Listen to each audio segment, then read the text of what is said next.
Siamo sempre all'IRSE con altri due protagonisti di questa bella iniziativa Curiosi del Territorio, a cui vado subito a chiedere come si chiamano e di che cosa si occupano nel loro paese. Bene, io mi chiamo Francisco Rodriguez, sono spagnolo e lavoro come ricercatore presso l'Università di Cordova, nella città dove io sono nato. Io sono ricercatore presso la Facoltà di Lettere e mi occupo soprattutto di traduzione dall'italiano allo spagnolo e dallo spagnolo all'italiano fondamentalmente, e anche di letteratura italiana, di storia della letteratura italiana. Io invece mi chiamo Anastasia Dergunova e io lavoro in società italiana Enel, che recentemente ha acquistato 4 centrali termoelettriche in Russia. E quindi lì lavoro pure come un interprete e faccio anche un assistente personale dei colleghi italiani che sono venuti dall'Italia in Russia proprio per assistere nel processo di integrazione.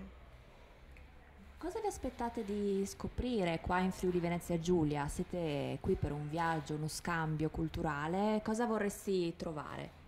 Beh, nel mio caso io devo dire che pur essendo stato parecchie volte in Italia, questa è la prima volta che vengo in Friuli e fino adesso il Friuli lo conoscevo soltanto attraverso la cultura friuliana che può arrivare all'estero, cioè nel mio caso in concreto soprattutto attraverso gli autori friuliani.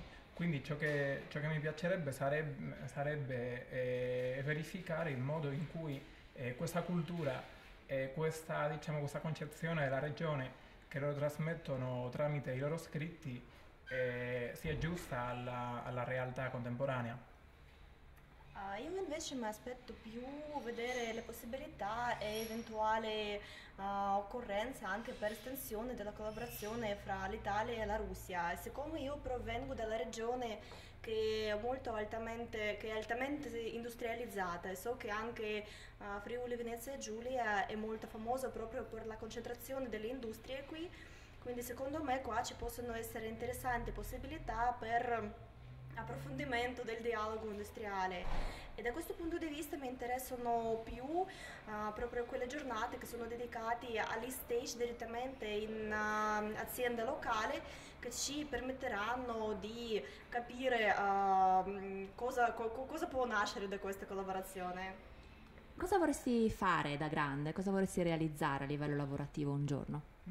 Bene, io diciamo che la mia più grande pretensione a livello professionale sarebbe finire la mia tesi di dottorato, sto per finirla, sto scrivendola, sto per finirla, che parla sulla storia della poesia nel secondo Quattrocento in Italia.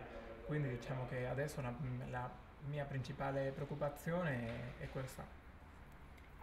Io invece, essendo molto presa del mio lavoro e anche essendo molto fiera di far parte di questa società, vorrei tantissimo di dare il maggior contributo e anche personalmente per me stessa io vorrei avere l'esperienza del lavoro all'estero e quindi adesso molte cose che faccio sono proprio diretti ad arrivare anche a questo obiettivo.